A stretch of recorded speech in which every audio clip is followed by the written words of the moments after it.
It all began on a summer day in 1960 beneath a shade tree in Handy Park on the city's north side, when Martin Matthews and the late Hubert Dickey Ballantyne decided to organize baseball leagues to give young men an alternative to street life. The first home of the Matthews-Dickey Boys Club was in a storefront on Natural Bridge. When President Reagan dedicated its current facility in 1982, he proclaimed Matthews-Dickey a model for the nation. So this is a story about how an idea can grow into something powerful enough to change lives. But it started with baseball, and in the first 5 years, Mr. Matthews and Mr. Dickey organized 75 baseball teams and had begun creating football and basketball leagues. We did it because we wanted to give the kids what we call a well-rounded life. So we use sports as what we call as a bait to get them in and hooked. And then we talk about education. We talk about citizens, how to grow up to be a good citizen. Oh, baby, walk on by.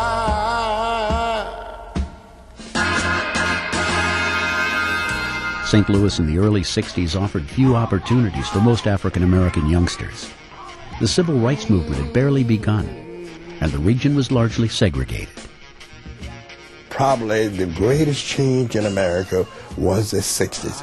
How are you going to adjust in a country here that say here that we live in a free society? And that's where that the Boys Club was able to do, use that to adjust to the change that America was going through. We would go places where that it wasn't no African American people there, especially at Forest Park. We had the only team out there. So what we had to do is I had to talk to the kids about almost being perfect citizens in order to be able to set example where that we would let the people know if you give them a chance, they can perform. With no money for uniforms or equipment, support from the business community was critical. Martin Dugan, editor of the Globe Democrat, was one of the early supporters of the club.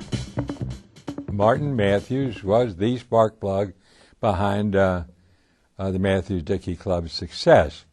He's a tremendous promoter, and he earned the respect and support of some very, very prominent people in this community.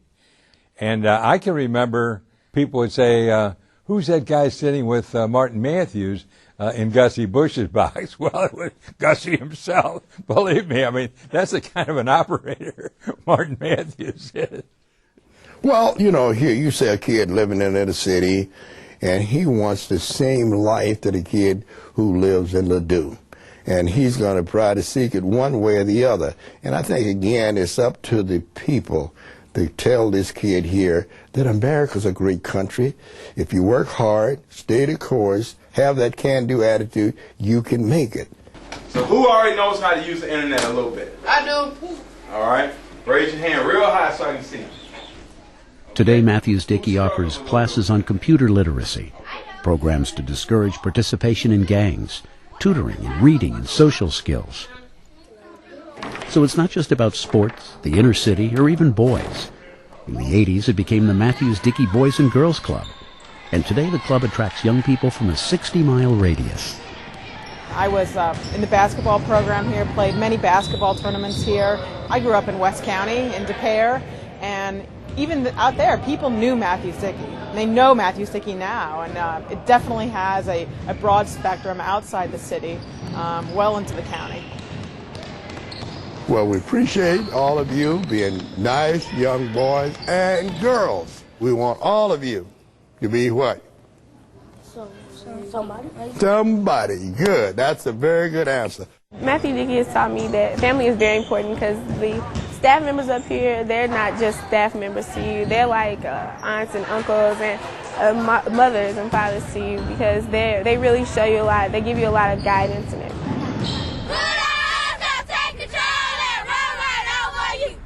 I'm a parent, single mother of 5. Without a male in the house, there's, coaches that are around. For example, with the football team, that stand up and be that positive male role model in my son's life. Way to go, guy!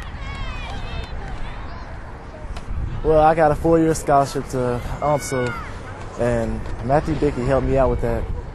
I could have been selling drugs or you know, maybe influenced by drugs myself, you know. And Matthews-Dickey has done the best job to keep me away from that. And I never drank, I never smoked, and I mean, look at me, I'm going to school. Now put your hands together, stand up for Dr. King. Jamie Dennis grew up at Matthews-Dickey, playing ball and learning music. Today he's back, volunteering his own blend of hip-hop and history.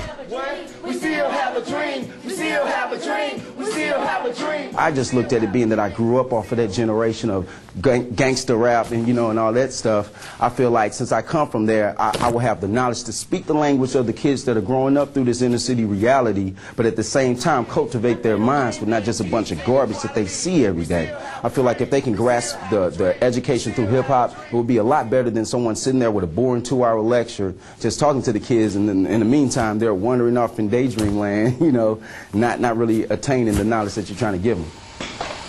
You waiting on it? Come on, go. After almost 50 years, a cycle has developed. The club teaches life skills to young people who return and teach the next generation. And through it all, Martin Matthews has set the example and led the way. Oh, you take care of mommy? You don't? Mommy take care of you? Okay, then that's all right. So most of those kids now that started with me are returned. You're the only one that's not getting any older. That's right. I'm the only one not retired, so that's what it is.